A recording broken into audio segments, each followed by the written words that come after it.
Pak Ustadz, maaf, saya ingin tanya, bagaimana dengan orang yang selain Islam, non-Muslim? Orangnya baik, sedekahnya banyak, taat sama agamanya, sesuai keyakinannya, tapi dia tidak dapat hidayah dari Allah. Bagaimana kalau dia di akhirat? Jadi di akhirat neraka jahanam ya. Jadi ada orang, dua model orang yang kafir. Orang yang kafir yang dia sama sekali tidak pernah dengar tentang Islam, atau dia mendengar Islam dengan pendengaran yang buruk sehingga dia tidak masuk Islam. Maka orang ini mungkin dapat uzur karena Allah berfirman, "Wa ma kunna mu'adzibina hatta nab'atsa rasula." Kami tidak akan mengadab sampai kami utus apa? Rasul, atau orang yang menjalankan fungsi rasul seperti dai, seperti buku, ini menjalankan fungsi rasul. Datang risalah Islam kepada dia. Kita contohnya 100 tahun lalu masih banyak saudara-saudara orang-orang yang di pedalaman suku Asmat, pedalaman mungkin aborigin dan macam-macamnya. Mereka tidak pernah dengar tentang Islam. Apakah mereka pasti kalau mati masuk neraka jahanam? Jawabannya tidak. Karena Allah tidak akan mengadab kecuali kalau sampai diutus apa? Rasul atau orang yang menjalankan fungsi Rasul.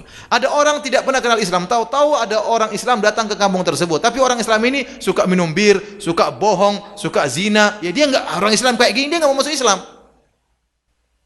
Dan ini dia dapat uzur karena dia pikiran dia orang Islam kayak begini modelnya. Nah, bagaimana nasib dia di akhirat? Nasib dia di akhirat Allah akan uji dia dengan cara pengujian yang Allah kehendaki.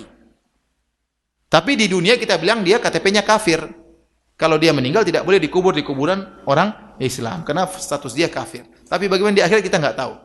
Ya beda lagi, ada orang mungkin dia pendeta.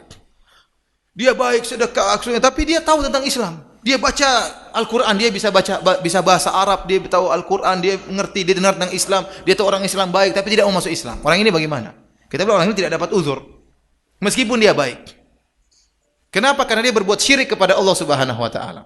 Makanya waktu Rasulullah SAW ditanya, Aisyah bertanya, "Ya Rasulullah, Abdullah bin Jud'an, wahai Rasulullah, bagaimana dengan Abdullah bin Jud'an? Dia adalah orang yang suka menyambung silaturahmi, suka memberi makan kepada fakir miskin, dan dia suka menjamu tamu. Hal yanfa'uhu dzalik? Apakah bermanfaat?" Kata Nabi, la, tidak bermanfaat. Kenapa? Dia mati dalam kondisi apa? Musyrik. Abu Talib, apa kurang baiknya? Abu Talib rela mati demi membela Muhammad SAW. Baiknya luar biasa. Tapi meninggal dalam kondisi musyrik, masuk neraka jahanam. Gampangnya begini. Sekarang kalau secara ini hanya sekedar analogi.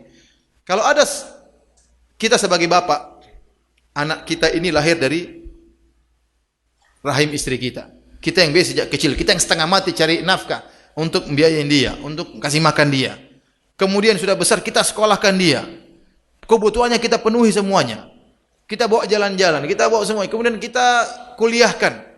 Kita kuliahkan, waktu kuliah kita kasih uang begitu banyak, ongkos masuknya semua. Setelah dia lulus jadi sarjana, dapat kerja, punya penghasilan, tahu-tahu dia berbakti sama bapak yang lain. Kira-kira gimana? Ini kurang ajar anak saya. Ya. Tahu-tahu dia lupakan kita, dia berbakti kepada bapak yang lain. Atau dia menganggap bapaknya ada dua. Ya, saya punya bapak dua. Kita nggak suka. Kamu yang saya pelihara sejak kecil saya, bukan orang lain. Kamu dari hasil air mani saya. Kenapa kau berbakti sama bapak yang lain? Gampangnya kira-kira demikian. Allah yang telah memberikan kita segala sesuatu, rezeki, yang menciptakan kita dari tidak ada menjadi ada. Kemudian dia beribadah kepada makhluk. Ini nggak benar seperti ini. Dia beribadah kepada makhluk, tidak beribadah kepada pencipta alam semesta. Meskipun dia baik, meskipun dia suka bersedekah, tetap saja masuk neraka jahanam. Kenapa dia melakukan dosa yang tidak mungkin diampuni?